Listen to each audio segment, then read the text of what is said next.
Well, I was born down in the Southland 20-some odd years ago.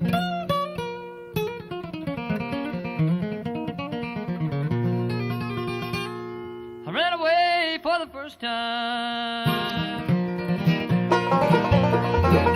when I was only 4 years old. I'm a freeborn man, born my home is on my back. I know every inch of a highway, every foot of back road, every mile of railroad track. Okay, so I'm on a quest to start a friction fire with a hand drill. I'm using goldenrod. We have a lot of goldenrod and horseweed in our area. Not so much mullein, but we do have an abundance of goldenrod and horseweed. It's dried out. I have stripped the leaves off of it, and the little nodes where the leaves were connected really makes it good, something good to grip your hands with when you're spinning it. So I'm using goldenrod for the spindle and excuse me, tulip poplar for the hearth board. I have been able to get an ember, almost blow it into flame, and it was because I had a poorly built bird's nest, I admit it. I came out here, I was full of energy, and in my haste, I did not take the time that I needed. Now I don't have any energy, and I don't have fire either, but I will use this spindle and this hearth board to start a fire. Alright, so before I get started, I wanted to take a minute and show you exactly what goldenrod looks like, how plentiful it is where I live. I'm literally like 30 yards from my house. You hear all the chickens out here. They'll shut up, I'll finish. And out here, right next to the woods,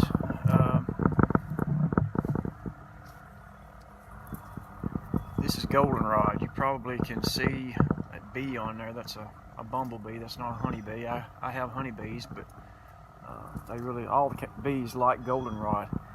Goldenrod comes up in a stalk. It's not really even wood. It has a pithy center. It has all these little leaves coming up. So I just jerked a couple of these up the other day. Laid them on top of the chicken pen. Let them dry out. Stripped all the leaves off of them. And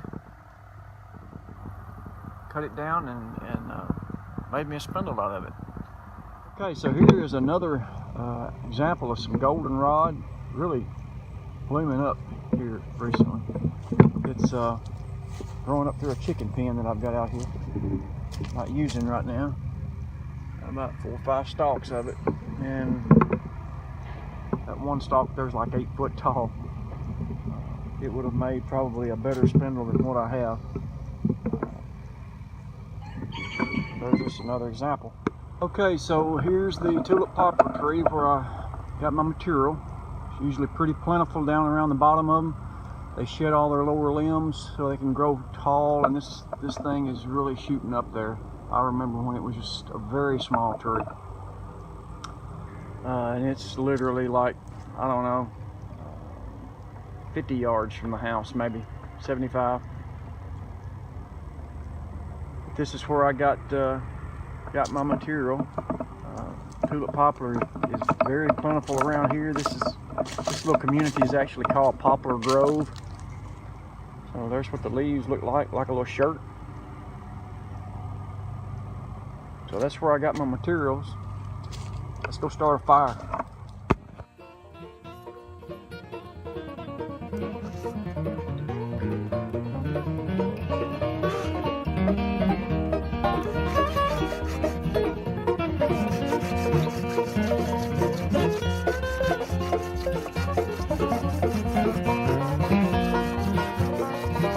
Got a gallon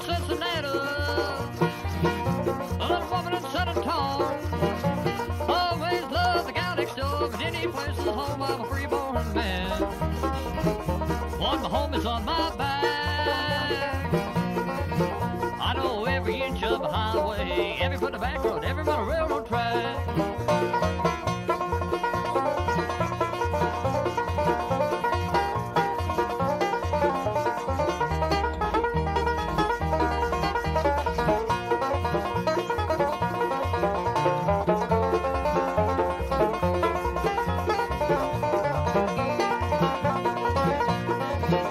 Well, I got me a modern guitar and a curve no toe sign. Well, I hocked it about 200 times, but I always got it back. I'm a freeborn man. Lord, my home is on my back. I know every inch of the highway, every foot of back road, every mile of railroad track.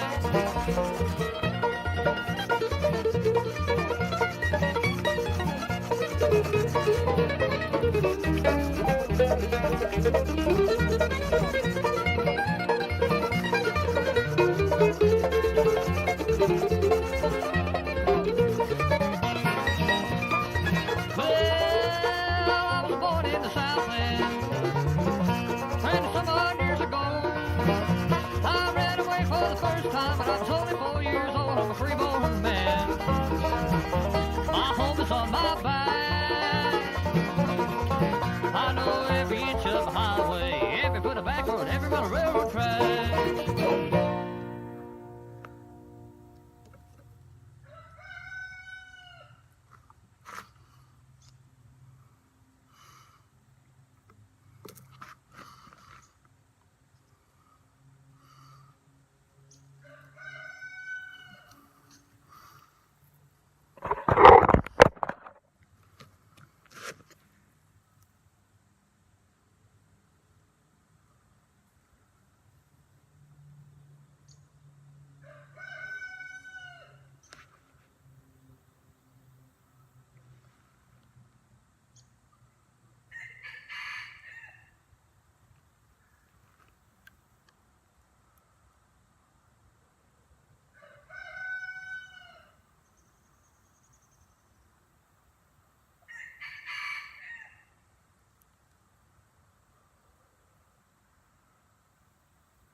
Hallelujah.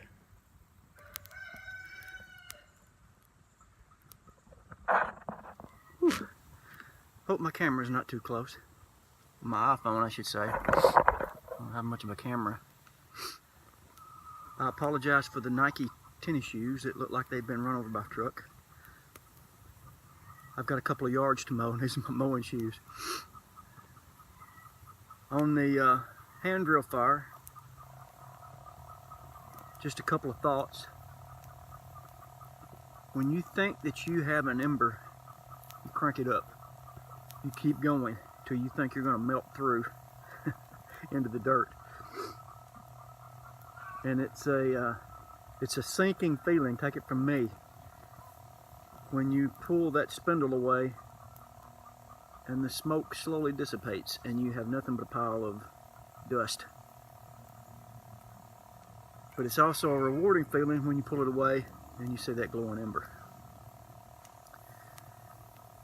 I will say this, that once you get a fire and it takes that much energy, you really hate to see it go out. I know I'm fixing to have to let this one go out because I got to get ready and mow some yards, but that was my first hand drill fire. I don't mind admitting that. Like I said on my first video, I am a student of bushcraft. I don't claim to know much of anything other than what I show you, and I've learned it from other people. And we do that on a lot of stuff. Everything's something that's already been done most of the time. But I could see how in a survival situation, how disheartening it would be to work that hard only to lose your fire and know that all of that work is for naught.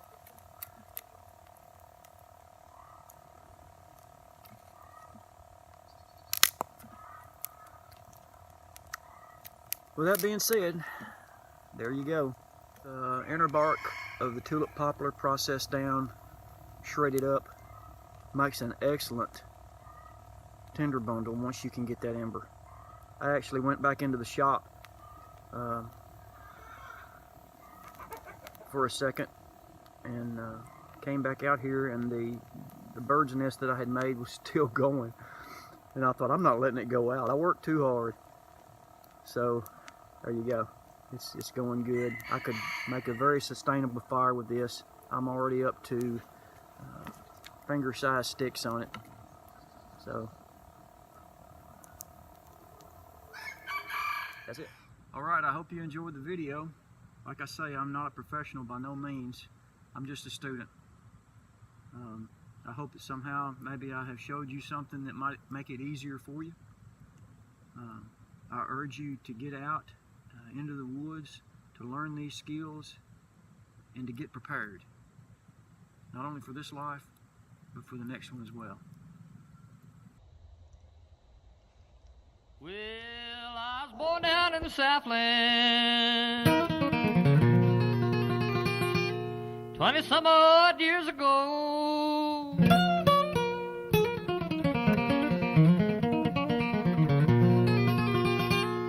I ran away for the first time when I was only 4 years old. I'm a freeborn man. Born my home is on my back. I know every inch of the highway.